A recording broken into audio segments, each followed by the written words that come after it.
Voilà, bonjour et bienvenue à chacun dans le nom du Seigneur Jésus pour ce culte de ce dimanche 23 août. Bienvenue à vous qui êtes présents dans cette salle et bienvenue aussi à nos internautes qui nous rejoignent ou qui nous rejoindront plus tard. Bienvenue à notre pasteur que nous sommes heureux de retrouver après ces quelques jours de vacances et bienvenue aussi à la petite Anna qui participe avec nous à son premier culte. Bienvenue à ses parents aussi que nous sommes heureux de retrouver. Pour commencer ce culte, je vous lirai un verset qui se trouve dans le psaume 113 et c'est le verset 3.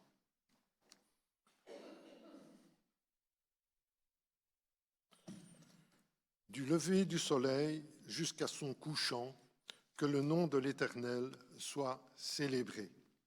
Et c'est ce que nous voulons faire ce matin, c'est la raison pour laquelle nous nous réunissons. Nous voulons louer le Seigneur et je vous inviterai à le faire avec un premier chant, Le Roi dans sa splendeur. Avec ce premier chant, nous voulons louer notre Dieu parce qu'il est magnifique, remarquable et glorieux. Je vous invite à vous lever si vous le pouvez.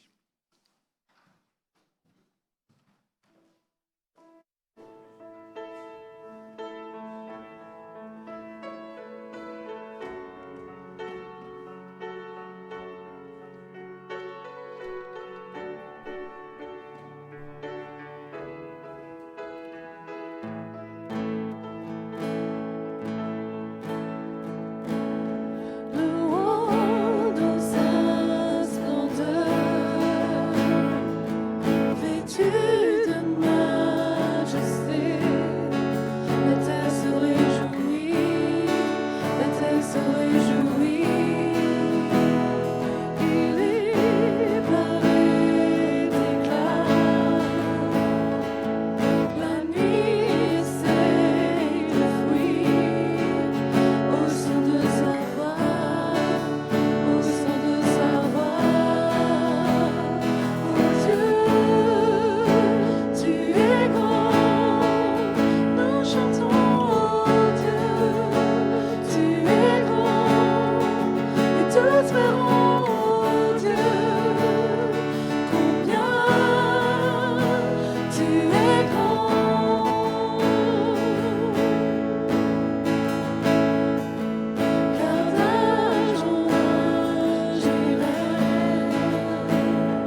Je vous inviterai maintenant à courber vos têtes pour la prière. En effet, Seigneur notre Dieu, nous voulons te louer et te bénir parce que tu es un grand Dieu, parce que tu es tout-puissant et tu es le seul vrai Dieu, Seigneur. Mais par-dessus tout, nous voulons te louer et te bénir parce que tu nous as donné le Seigneur Jésus pour nous sauver, Seigneur. À la croix, il a donné sa vie pour nous racheter et faire de nous tes enfants, Seigneur. Et pour cela, ce matin, nous t'apportons la reconnaissance de nos cœurs, Seigneur.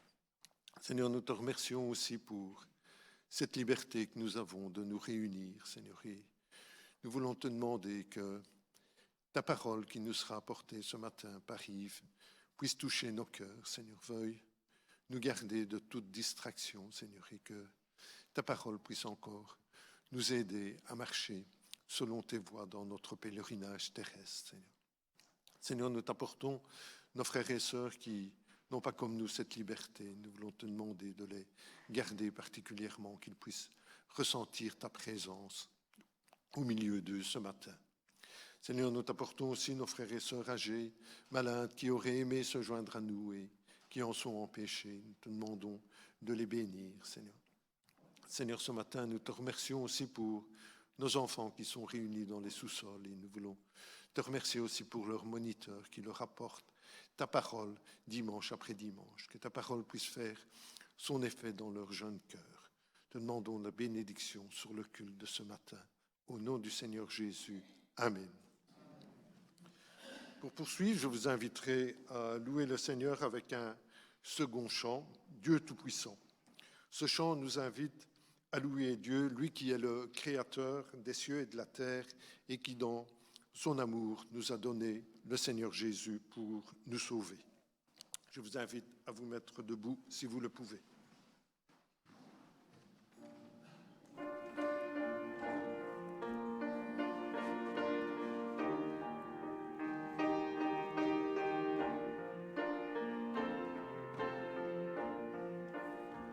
Dieu Tout-Puissant, quand mon cœur considère tout l'univers créé par ton pouvoir, le ciel d'azur, les éclairs, le tonnerre, le clair matin ou les ombres du soir, de tout mon être alors s'élève un chant.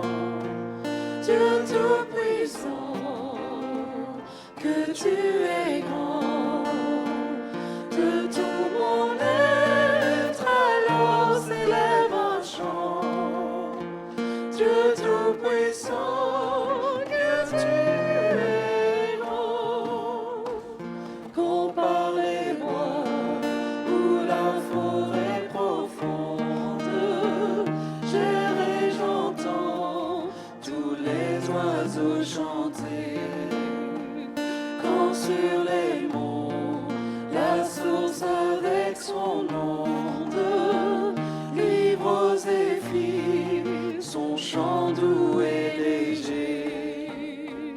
Mon cœur heureux s'écrie à chaque instant: ô Dieu d'amour, que tu es grand. Mon cœur heureux s'écrie à chaque instant: ô Dieu d'amour, que tu es grand. Mais quand je songe au sublime mystère qu'un Dieu si grand a pu penser à moi, que son cher Fils est devenu mon frère et que je suis l'héritier du grand roi, alors mon cœur redit la nuit le jour: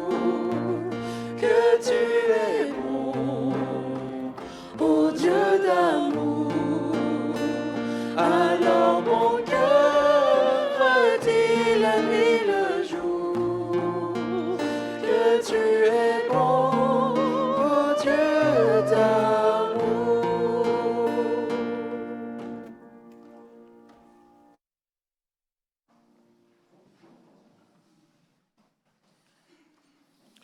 Pour poursuivre, je vous inviterai à ouvrir vos Bibles dans l'Évangile de Jean et nous lirons les 14 premiers versets.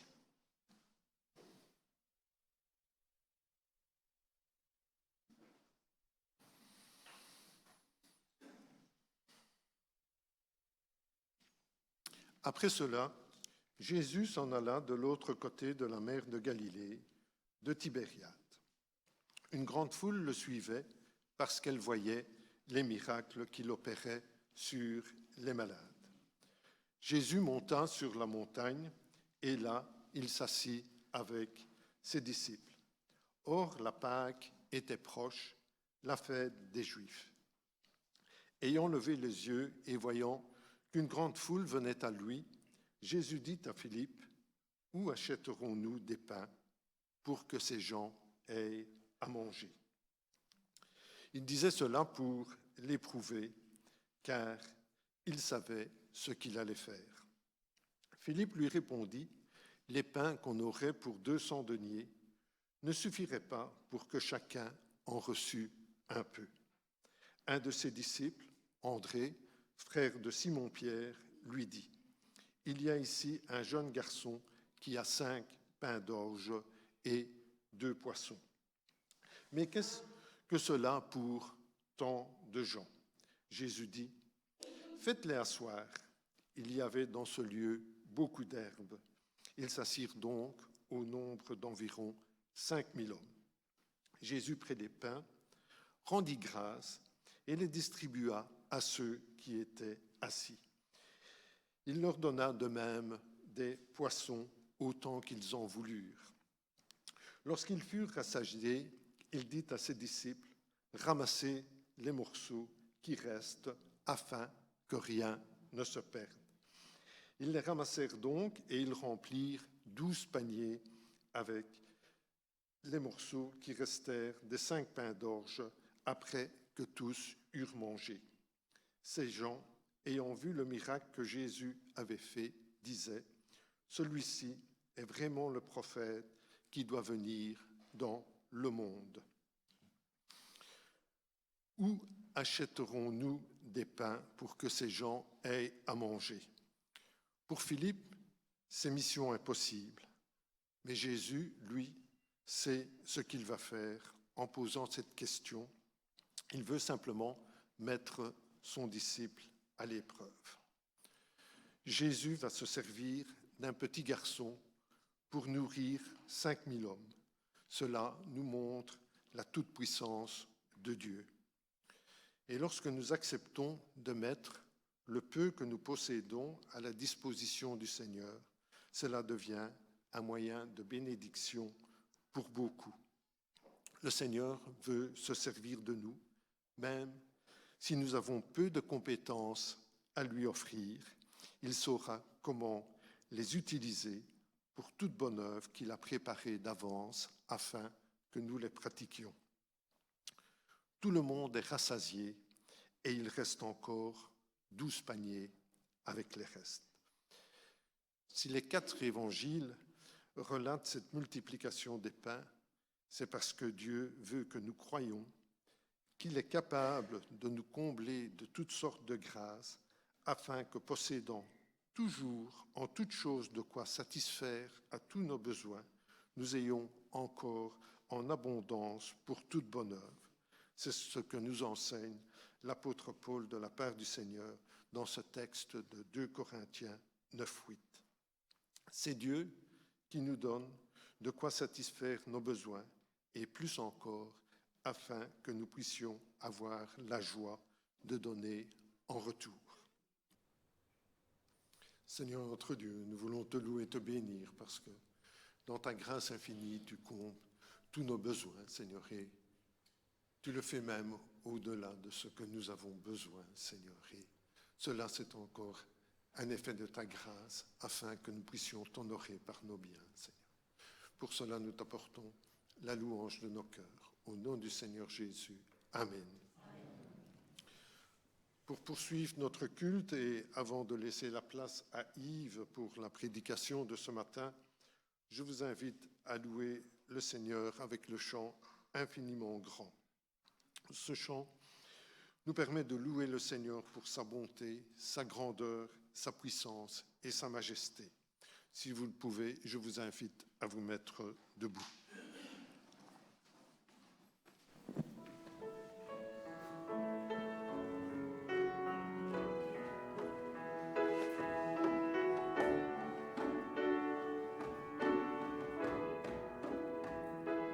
Quand je songe à l'univers,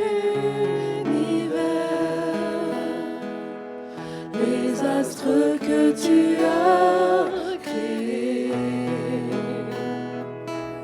les océans, les mers, tout me révèle ta majesté. Alors mon âme veut s'écrier de tout mon cœur, je veux chanter.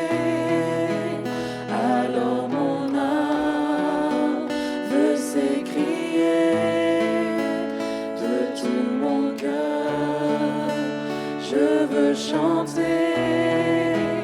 Oh Dieu, tu es infiniment grand, éternel puissant, roi majestueux.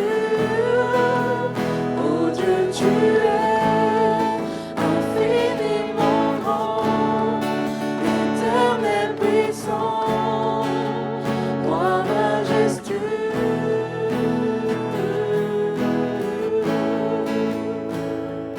Quand je songe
Frères et sœurs, bonjour.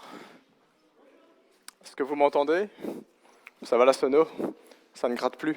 Ça va. Si ça ne va pas, vous me le dites. Je prends le micro sans fil.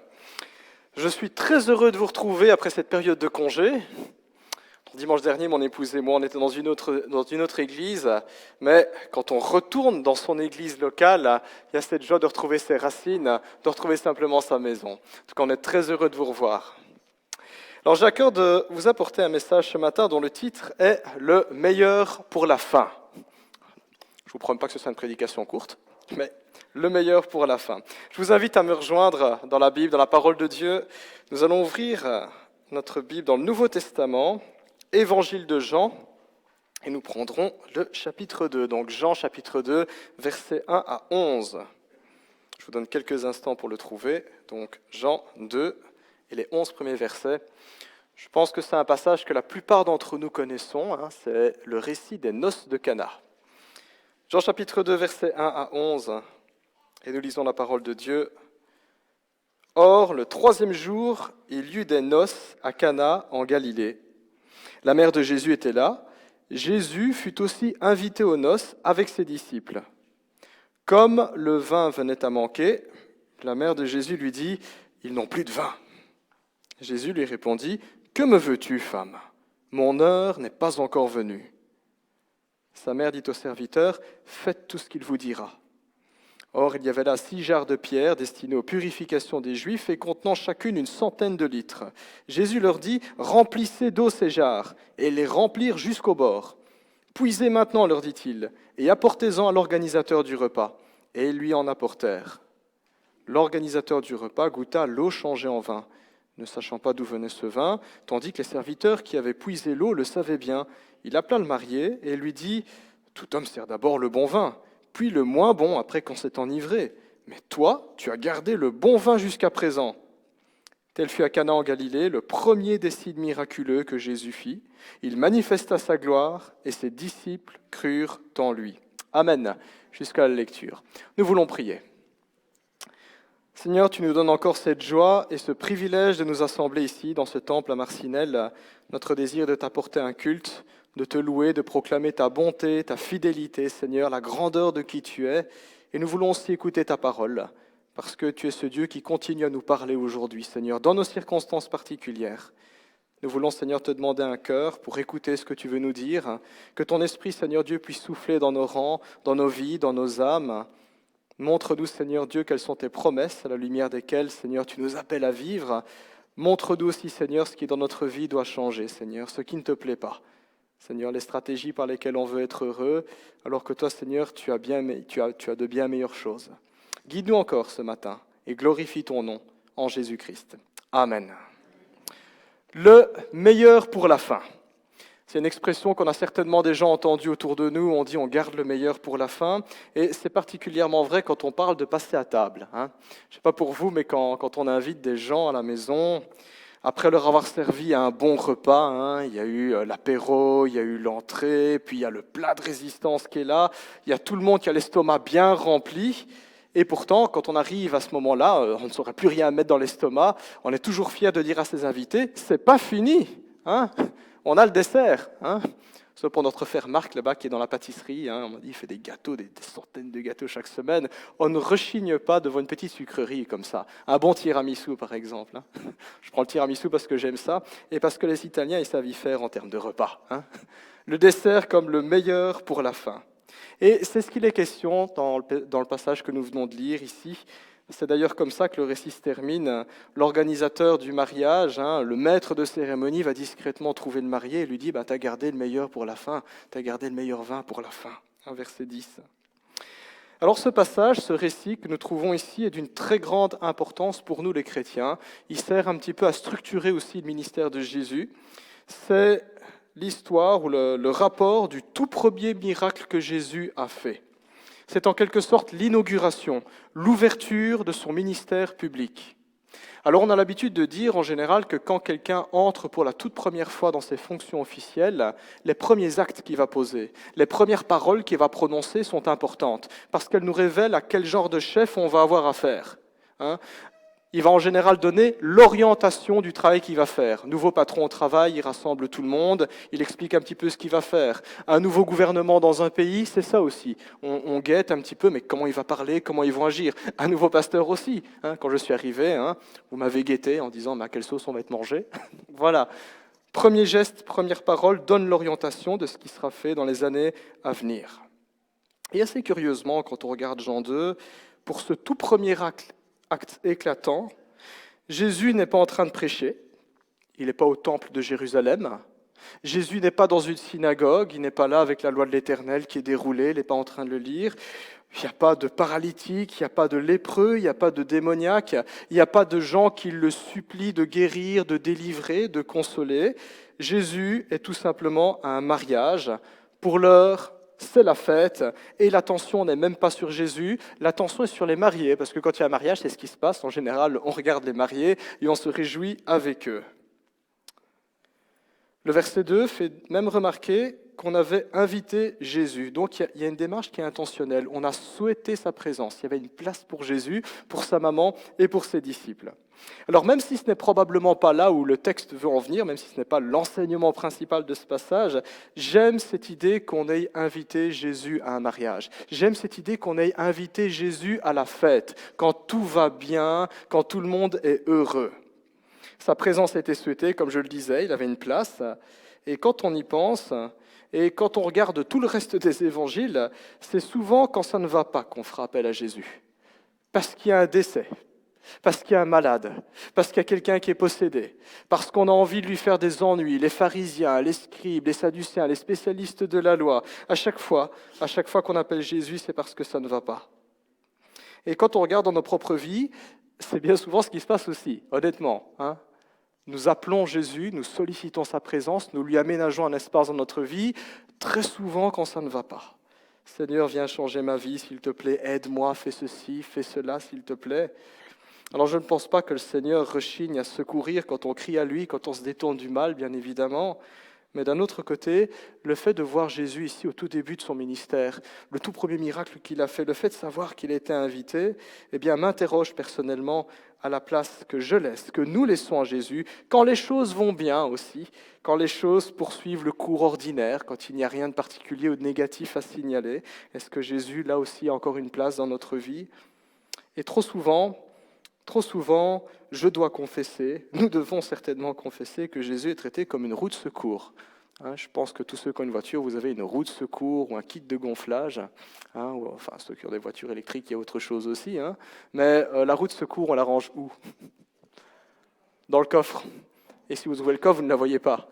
Elle est sous une plaque amovible sous le coffre. Pourquoi est-ce qu'on la tape là ? Pour ne pas qu'elle gêne, pour ne pas qu'on la voie, pour laisser la place à autre chose. Et c'est quand on a un pépin que là on se dit « Ah, il y a une roue de secours » et on va voir en dessous. Eh bien Jésus, parfois, il est traité comme la roue de secours. Parfois, il est traité comme la roue de secours. Et c'est dommage. Dommage parce que Jésus, c'est du 24 heures sur 24, c'est du 7 jours sur 7, parce que la Bible nous dit que Dieu nous aime, parce que Dieu est fidèle, parce qu'il est là. Psaume 121, qui est magnifique, qui nous dit « Je lève les yeux vers les montagnes, d'où me viendra le secours ?» Puis un petit peu plus loin, dans le psaume 121, il est dit « Il ne sommeille ni ne dort, celui qui garde Israël. » Et il se trouve que l'Éternel, le Dieu d'Israël, l'Éternel, le Dieu d'Abraham, d'Isaac et de Jacob, c'est notre Dieu aussi en tant que chrétien. Et ce Dieu-là, il ne sommeille pas, il ne dort pas, il continue à garder les siens, il est là. Et si j'aime Dieu, si Dieu compte pour moi autant que je compte pour lui, alors je ne pourrais pas simplement dire « Seigneur, tu occuperas une place quelque part à la périphérie de ma vie ». Vous savez, comme la planète Pluton, il y a des débats aujourd'hui pour savoir si c'est encore une planète ou pas, tellement qu'elle est petite et loin. Si j'aime Dieu, je ne le mettrai pas comme Pluton, à la périphérie du système de ma vie, mais je le mettrai au centre de ma vie, parce que c'est là où il peut partager mes joies, comme un mariage, ici dans le contexte, mais c'est là aussi où il peut partager mes peines, mes épreuves, mes difficultés, mes frustrations, mes colères, ou que sais-je.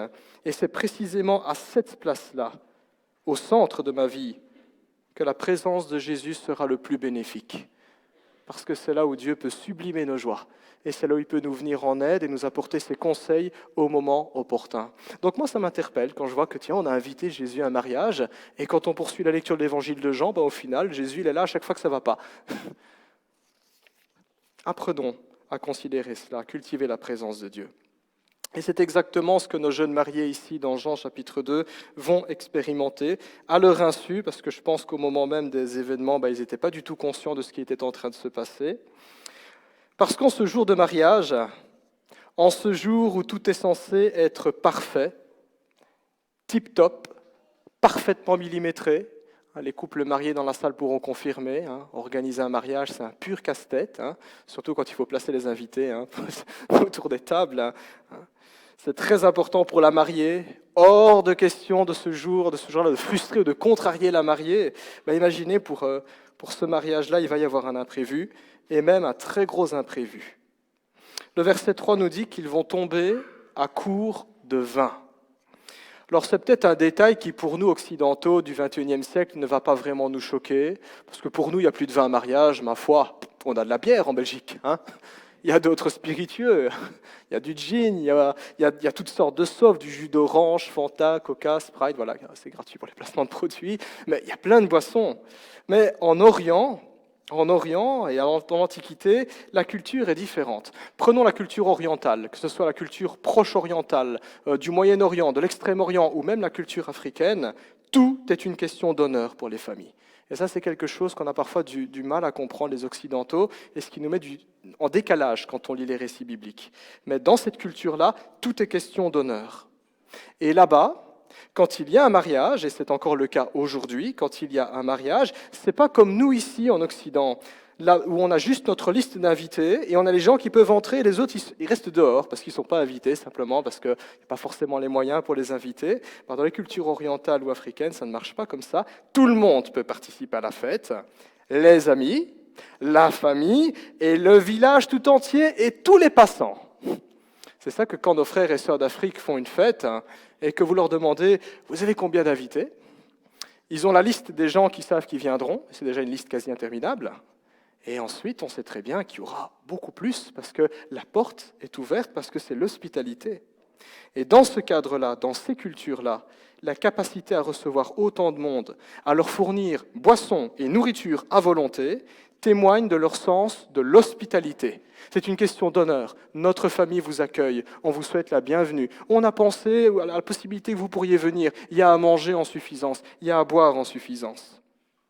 Et dans ce contexte, et à cette époque en plus, le vin était par excellence la boisson de la fête et des réjouissances. Parce qu'à cette époque, il y avait juste de l'eau ou du vin à boire. De l'eau, c'est pour la vie de tous les jours. Mais le vin, c'est pour la fête. Boire le vin, c'était partager la joie des mariés, c'était communier avec eux. Le vin qui abonde, c'était un symbole de la joie qui abonde. Et donc, quand on entend dans le texte biblique que le vin vint à manquer, ça signifie que le mariage va être gâché. Imaginez un petit peu pour nous les Occidentaux, pour comprendre combien c'est choquant. C'est comme si le gâteau tombait, le gâteau des mariés tombait au milieu de la réception par terre. Ouf, gros malaise. C'est ce qui se passe ici. Le manque de vin allait se faire à la plus grande honte des mariés et de leurs familles. Les invités à ce mariage-là n'oublieraient jamais ces noces. Dans le village, tout le monde dira dans les 10 prochaines années « c'est le mariage où on a manqué de vin ». Et dans ce village-là, à Cana, lorsqu'il y aurait de futurs mariés, à chaque fois on dira aux fiancés « faites attention de ne pas faire comme un tel et un tel qui habitent là-bas. Ils n'ont pas fait attention et ça a manqué de vin à leur mariage. » Voilà. Comment se marier, comment débuter dans la vie en se tapant la honte, en se collant une mauvaise réputation dans tout le village et les environs pour les 10 prochaines années. Ça, c'est ce qui se joue dans les noces à Cana. Et le bruit commence alors à circuler. C'est des gens qui ont soif et on ne remplit pas leur coupe. Le bruit commence à circuler, qu'il n'y a plus de vin, et c'est ainsi que Marie fait remarquer à Jésus discrètement au verset 3, « Ils n'ont plus de vin ». Alors pourquoi est-ce que Marie s'adresse ainsi à Jésus ? Là aussi, il y a des raisons culturelles, tout simplement.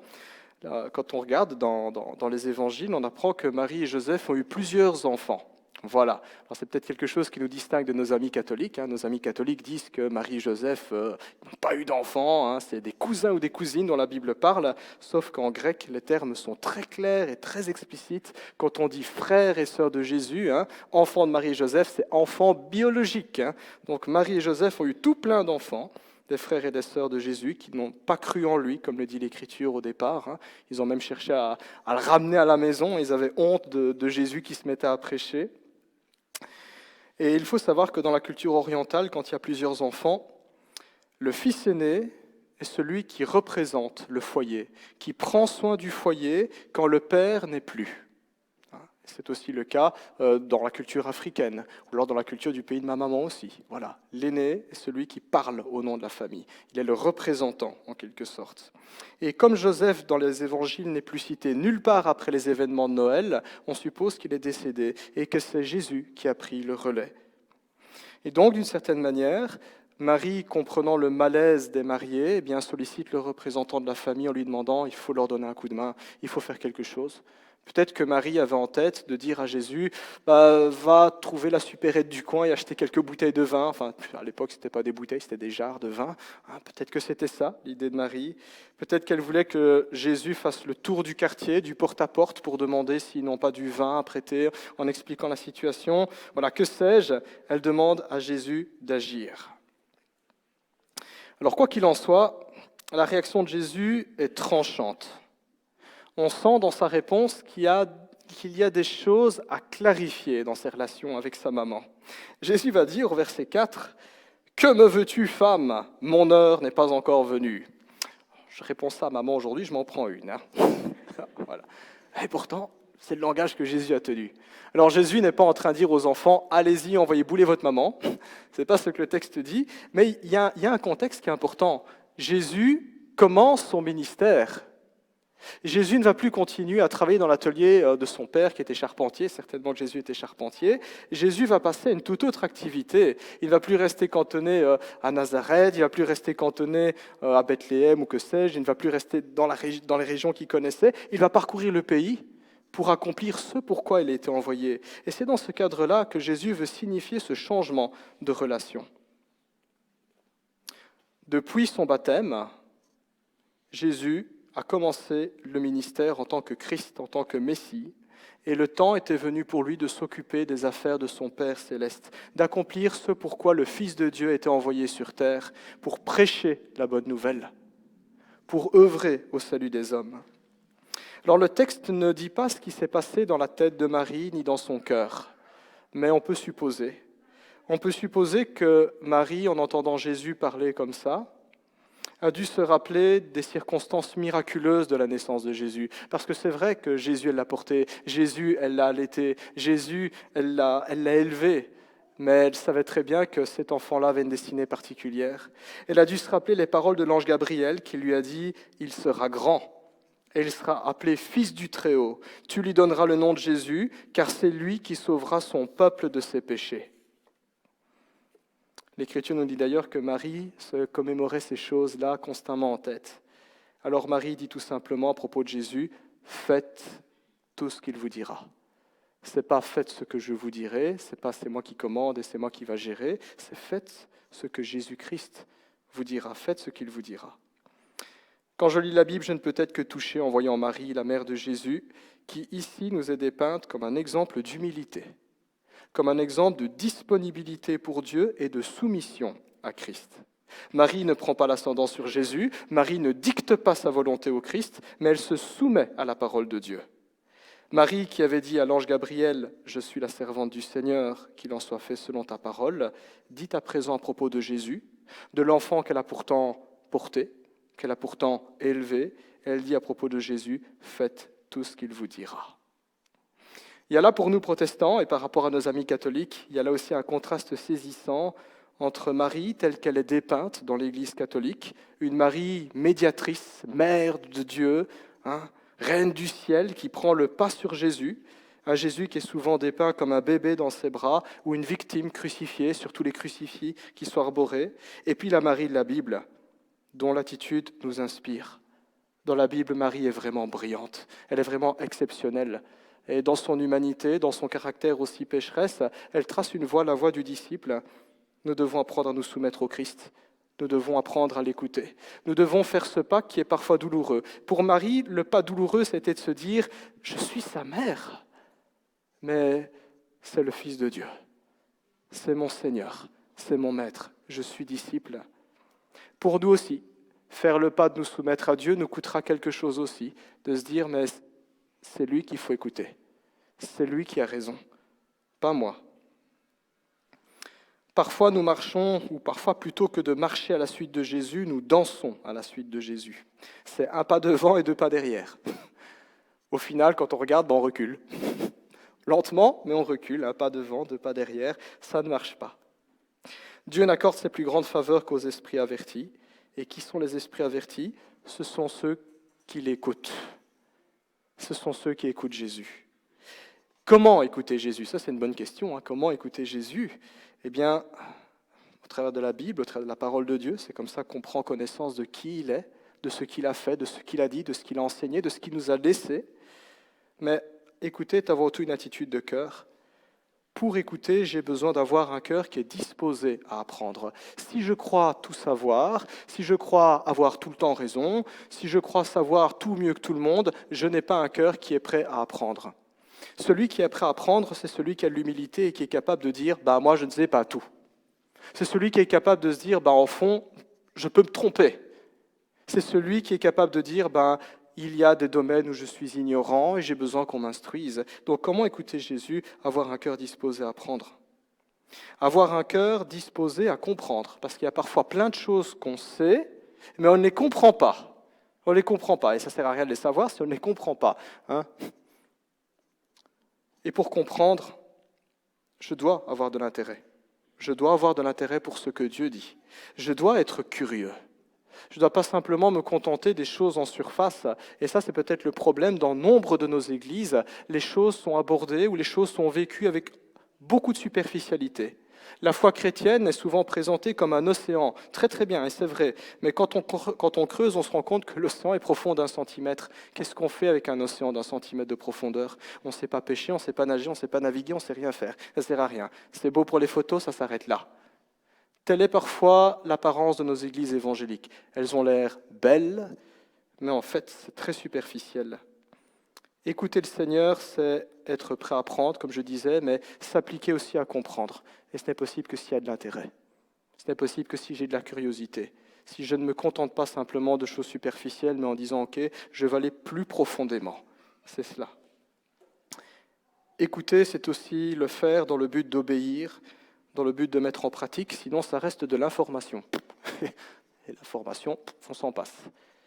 Écouter Dieu n'est profitable que si je veux obéir ou mettre en pratique. Et c'est ainsi que je peux montrer que je respecte Jésus.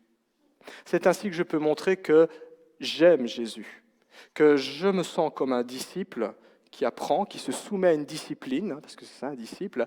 Quelle discipline ? La discipline du Christ. Et donc il y a vraiment tout ça qui interpelle. Quand Marie dit tout simplement « Faites tout ce qu'il vous dira ». Faites tout ce qu'il vous dira. Ça nous renvoie un petit peu à notre propre attitude par rapport à Jésus.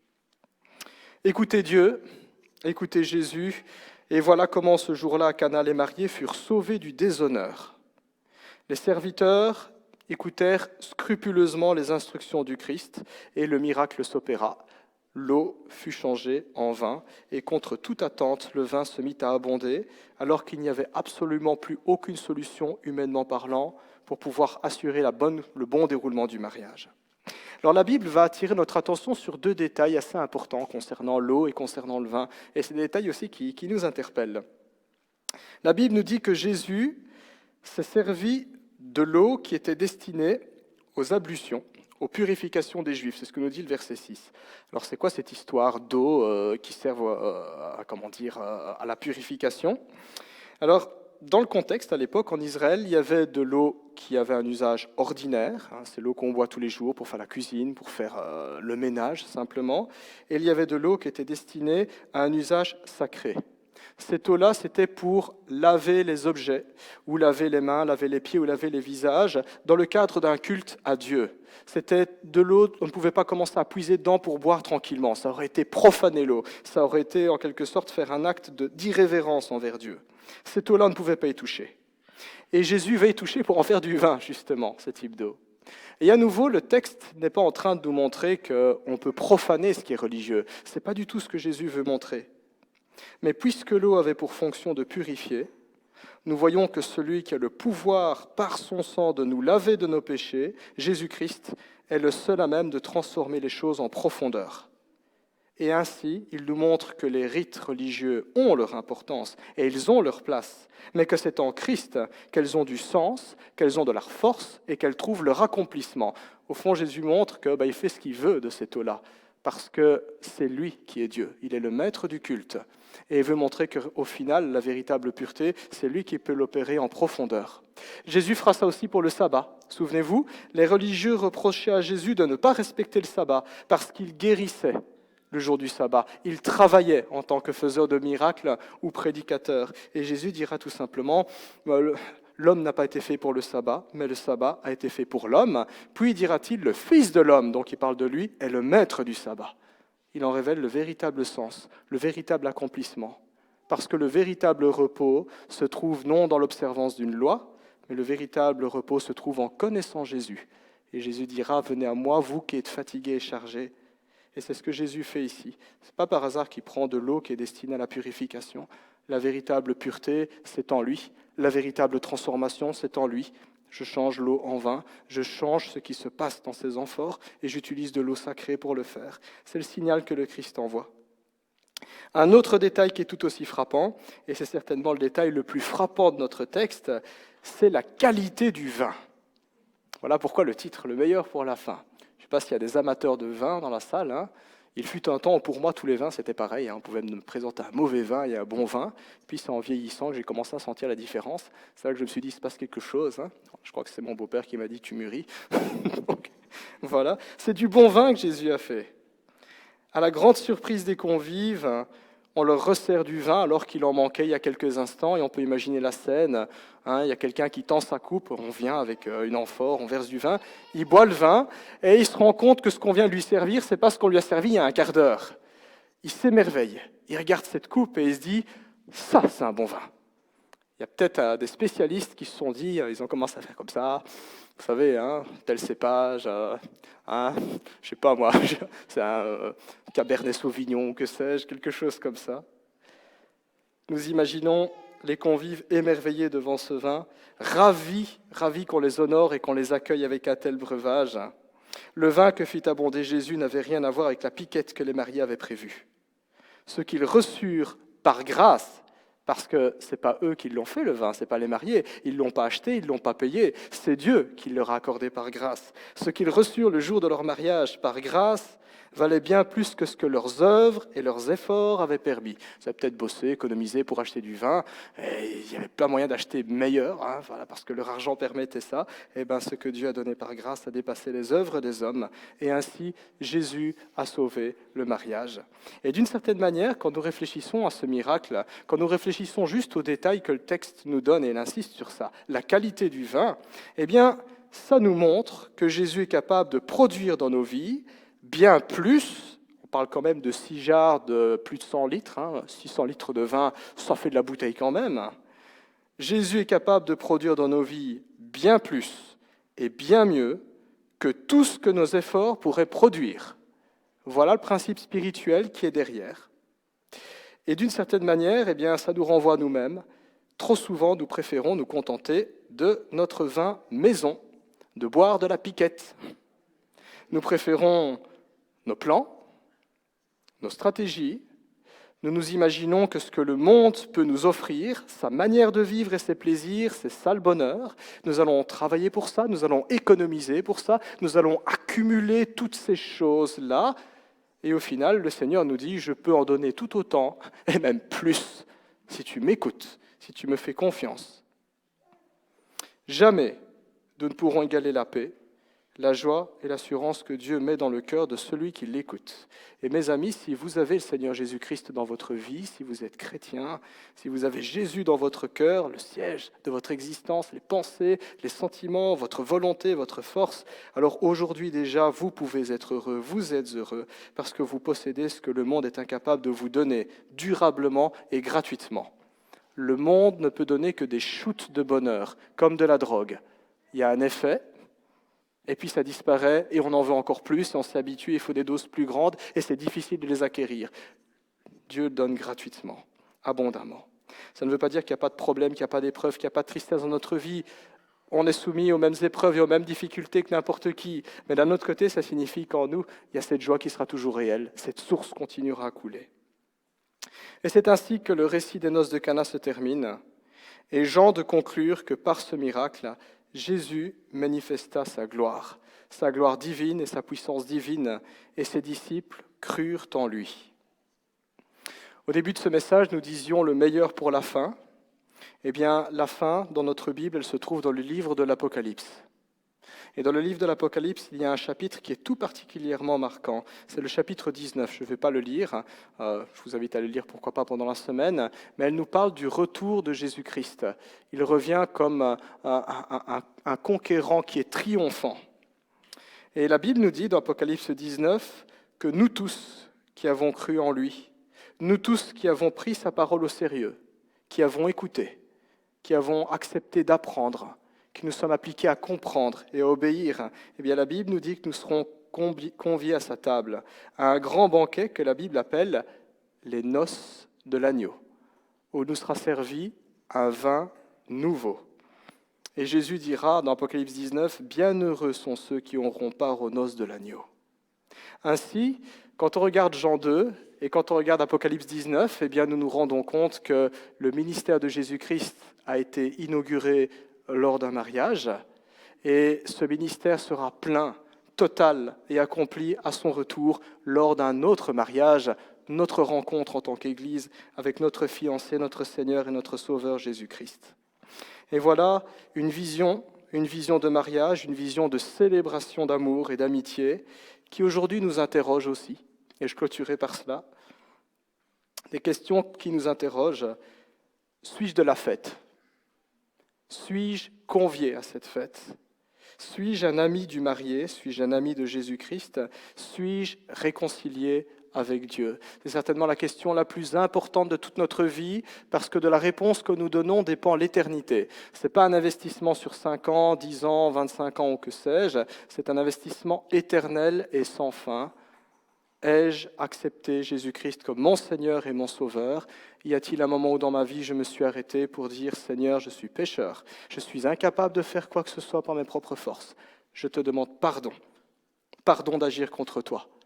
Change-moi, pardonne-moi, et désormais je veux vivre pour toi. » Si nous n'avons jamais fait cette démarche, eh bien je ne peux que vous exhorter à mettre votre vie en ordre avec Dieu avant qu'il ne soit trop tard, parce que c'est une chose terrible que de se retrouver nez à nez avec Dieu et de se rendre compte que de notre vivant, nous n'avons pas cru en lui, nous n'avons pas fait la paix avec lui. Et si vous êtes déjà chrétien, si nous sommes déjà chrétiens, ce texte aussi nous interpelle et nous interroge. Est-ce qu'aujourd'hui, alors que je me dis chrétien, alors que je lèverais bien volontiers la main pour dire « moi je suis né de nouveau », est-ce qu'aujourd'hui je mène ma vie à la lumière de cette fête à laquelle je suis invité ? Je veux dire par là, est-ce que je vis comme si je me préparais à cette rencontre ? Parce que c'est ça quand on est invité à un mariage. On n'y va pas en training, en basket et en marcel et en casquette à l'envers. On y va proprement, par respect pour ceux qui nous ont invités, pour nous réjouir avec eux. C'est une manière de leur dire « je vous aime, je vous respecte, je suis honoré que vous m'ayez invité, je veux vous honorer de ma présence aussi ». Est-ce qu'en tant que chrétien, je vis aussi ma vie terrestre, ma vie chrétienne, comme une préparation de cette rencontre avec Dieu ? La Bible parle de sanctification. Elle nous appelle à ça. Est-ce que je suis de ceux qui écoutent celui à propos de qui on a dit « faites tout ce qu'il vous dira ». Comment est-ce que je réagis lorsque je me rends compte que mes opinions, mon attitude, mon comportement, mes paroles, mes habitudes ne coïncident pas toujours avec celles de Jésus, qui sont un exemple pour nous, ou ses enseignements ? Que le Seigneur nous aide en tout cas à réfléchir à ces questions importantes, Que le Seigneur vous bénisse. Amen. Je vous invite à prier. Nous voulons te rendre grâce encore, Seigneur, pour ta parole ce matin. Seigneur, nous entrevoyons avec joie et avec espérance ce grand mariage et cette immense fête à laquelle nous sommes conviés.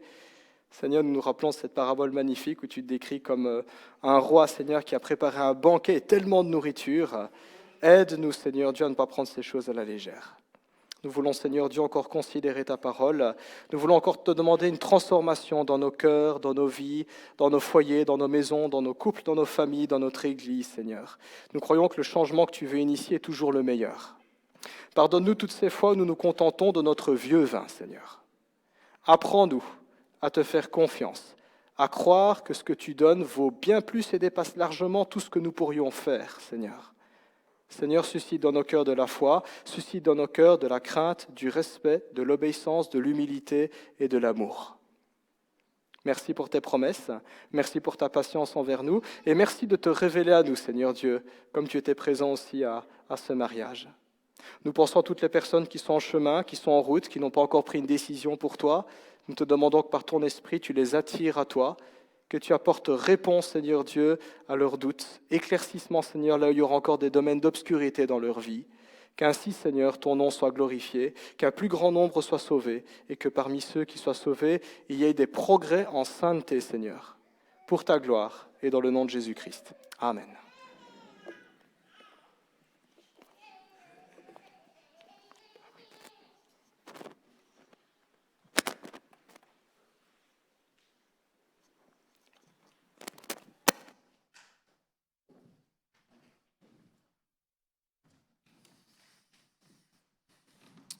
Merci Yves pour ce message que tu nous as apporté ce matin de la part du Seigneur. Que le Seigneur, par son esprit, nous aide à le mettre en pratique dans nos vies chaque jour.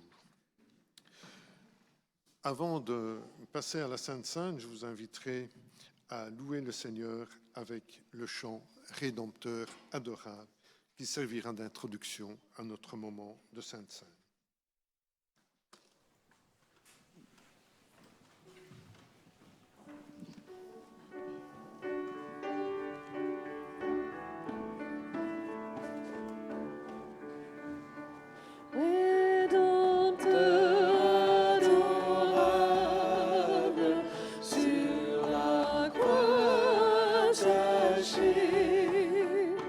Traité comme un copain.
Avant de partager le pain et le vin, je vous inviterai à ouvrir vos Bibles dans l'Épître aux Hébreux, au chapitre 10, et nous lirons les versets 19 et 20.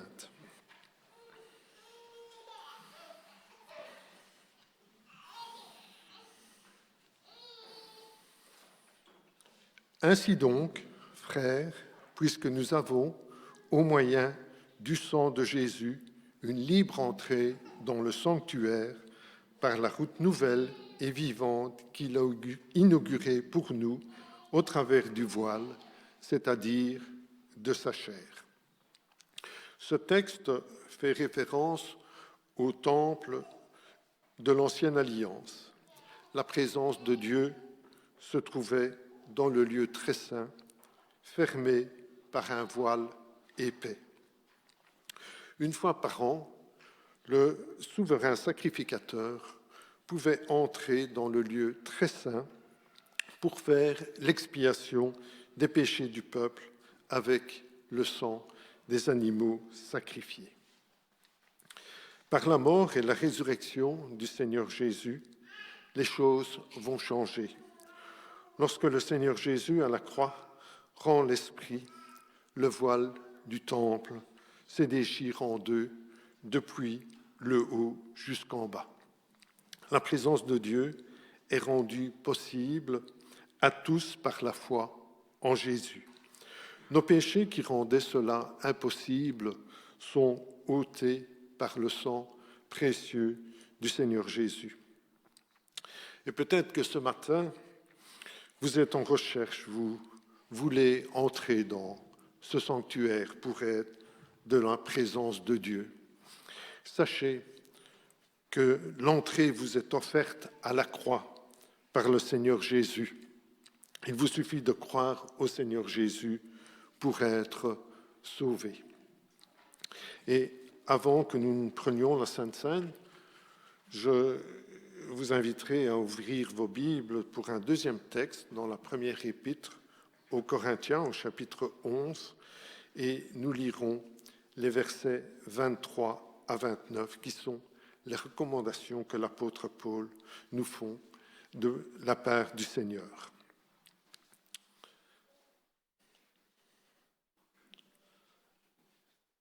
Car j'ai reçu du Seigneur ce que je vous ai enseigné, c'est que le Seigneur Jésus, dans la nuit où il fut livré, prit du pain, et après avoir rendu grâce, le rompit et dit : « Ceci est mon corps qui est rompu pour vous.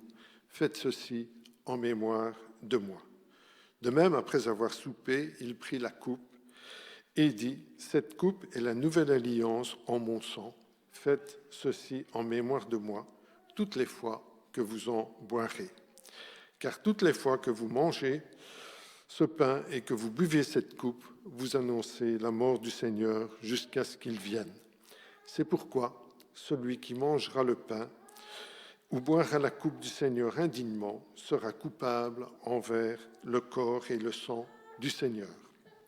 Que chacun donc s'éprouve soi-même et qu'ainsi il mange du pain et boive de la coupe. Car celui qui mange et boit sans discerner le corps du Seigneur mange et boit un jugement contre lui-même. » Avant de partager le pain et le vin, je vous inviterai à un moment de recueillement silencieux.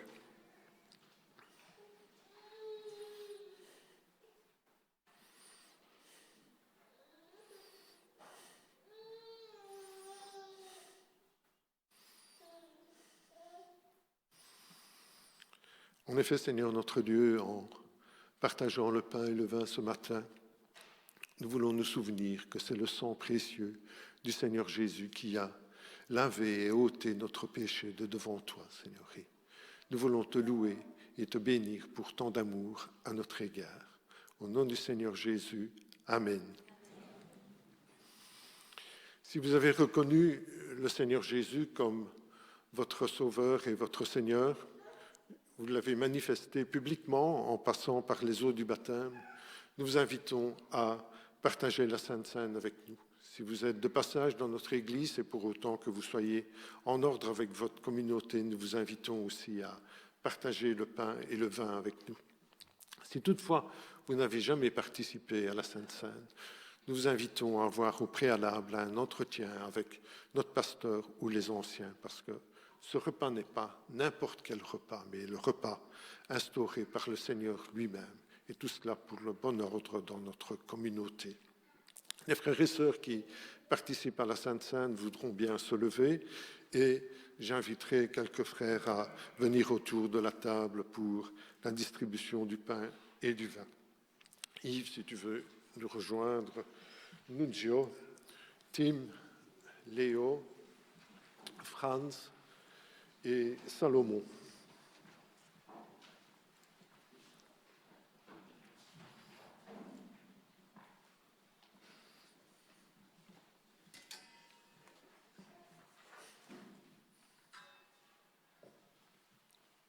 Je demanderai à Nunzio de rendre grâce pour le pain que nous allons distribuer. Oui, notre Dieu, notre Père, en prenant ce pain, nous voulons nous rappeler une fois de plus que c'est ton Fils Jésus-Christ qui a pris le fardeau de nos péchés sur la croix de Golgotha et qui nous sauve du salaire du péché, Père, qui est la mort. Mais grâce à ton Fils Jésus-Christ, il nous délivre, Seigneur. Merci encore pour cet amour inestimable que tu as manifesté pour chacun d'entre nous par ton Fils Jésus-Christ. Dans le nom de Jésus, nous te remercions. Amen.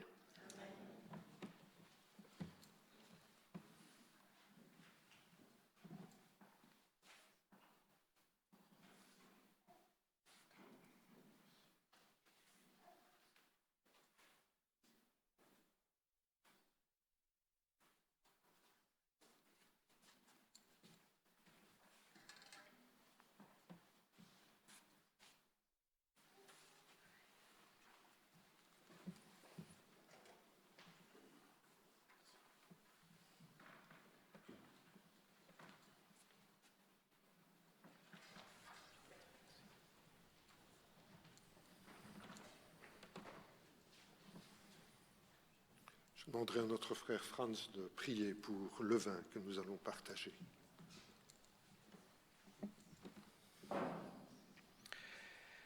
Seigneur, parce que tu nous as donné, merci vraiment, parce que tu nous as donné le meilleur de toi-même. Seigneur, tu es allé jusqu'à donner ta vie en sacrifice pour la rançon de plusieurs, et nous sommes au nombre de ceux-là.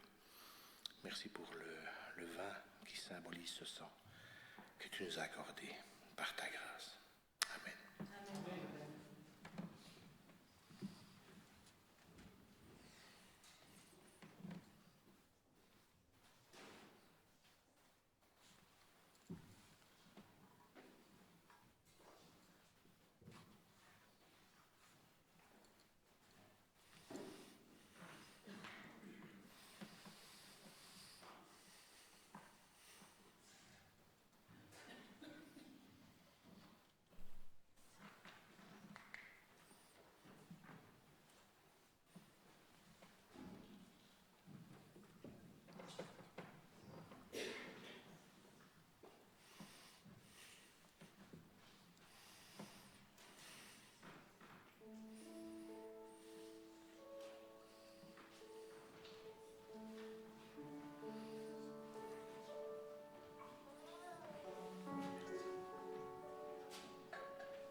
notre frère Léo qui priera pour clôturer ce moment de Sainte Seine.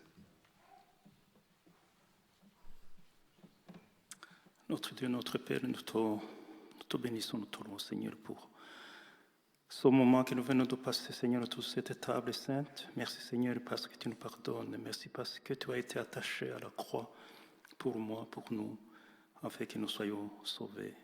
Nous voudrons te dire merci ce matin, Seigneur, pour tout cela, au nom de Jésus. Amen.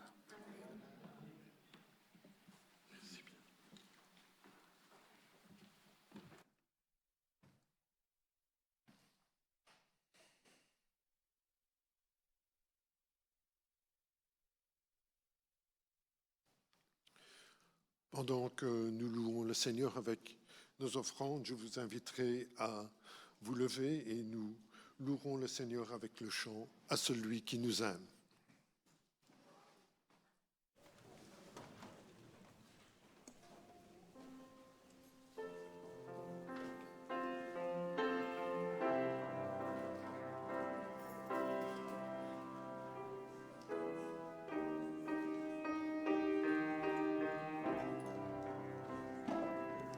À celui qui nous aime, qui nous a délivrés de tous nos péchés par son sang, et qui a fait de nous un royaume de prêtres, des sacrificateurs pour Dieu son Père. À lui la gloire et le pouvoir au siècle des siècles. Amen. À lui la gloire et le pouvoir au siècle des siècles. Amen. Au siècle des siècles. Amen. Il vient sur les nuées et tout œil le verra, le Seigneur Dieu le Tout-Puissant. Il dit: je suis l'alpha et je suis l'oméga, celui qui était et qui vient. À lui la gloire et le pouvoir au siècle des siècles. Amen.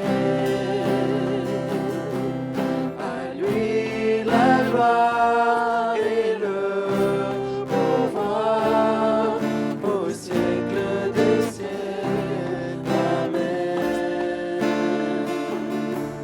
Au siècle des siècles. Amen.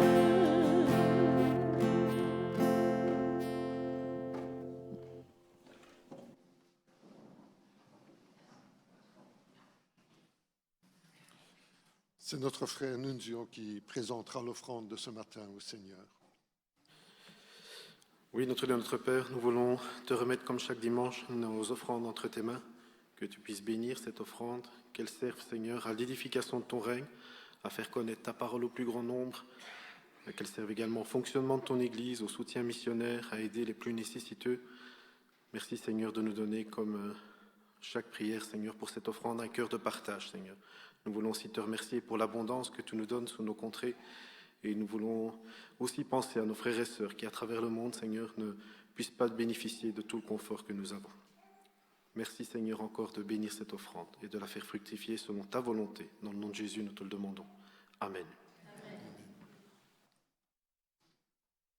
Voilà, je laisse la parole à Yves pour quelques annonces de ce matin.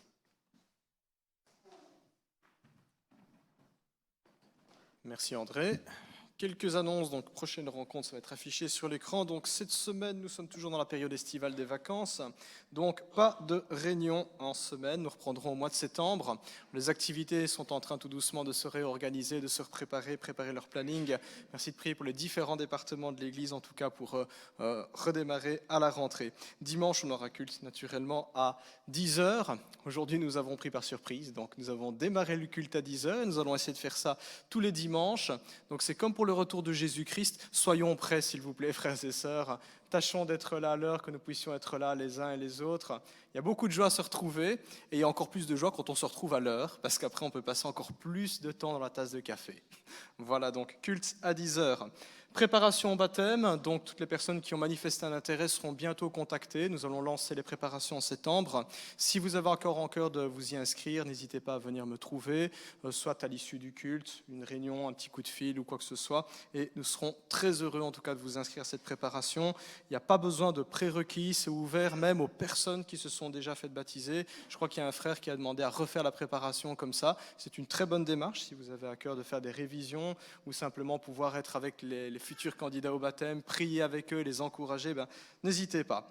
19 septembre, il y aura la convention des assemblées de frères, donc au CEME à Dampremy. C'est là aussi il y a la convention des AEPEB. Donc le 19 septembre, bloquons la date à l'agenda. Soyons présents, c'est l'occasion de rencontrer des frères et des sœurs en Christ d'autres églises de notre dénomination. C'est-à-dire ce sont des églises avec lesquelles nous travaillons autour du camp de Genval, par exemple, des soirées interjeunes ou ce genre de choses. Donc soyons présents. Si vous avez à cœur également de donner un coup de main pour l'organisation de cette journée, n'hésitez pas à venir me trouver, moi ou des anciens, pour dire que vous êtes disponible pour, par exemple, aider à monter, démonter, installer des tables, préparer des pâtisseries, vous occuper des enfants, ou que sais-je. Il y a besoin de main, il y a un appel aux volontaires, donc n'hésitez pas à venir nous trouver. Voilà pour les annonces, je pense ne rien avoir oublié, et je redonne la parole à André.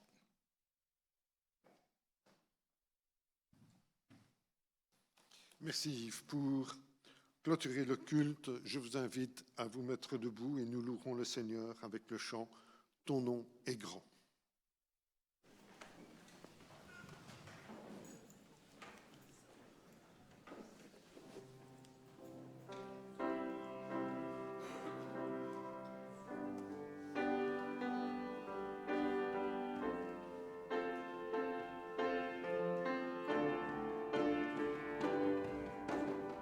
Je viens dans ta présence, Seigneur de l'univers.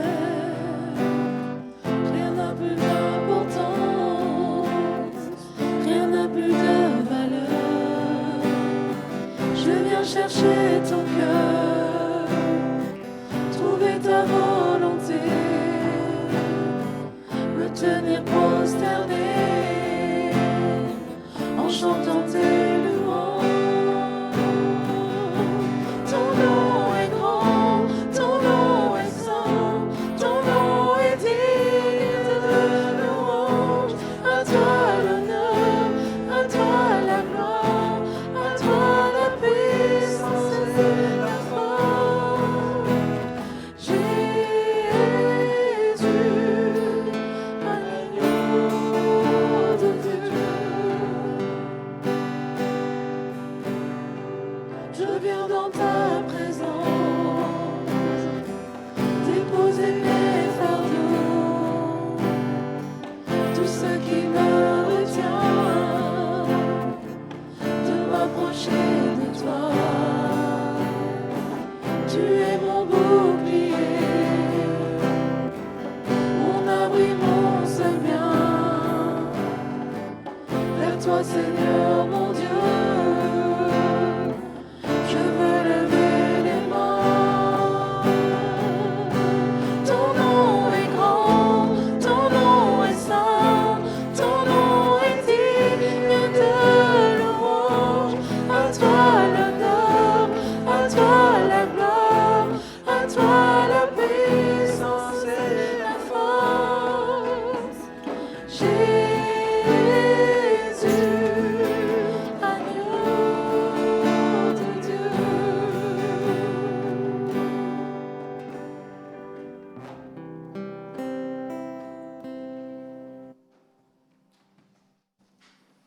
Voilà, le culte est maintenant terminé. Bon dimanche, bonne semaine à chacun. Et puis, comme Yves l'a dit, ne partez pas tout de suite. Vous avez l'occasion de prendre une tasse de café ou un verre de limonade dans les sous-sols.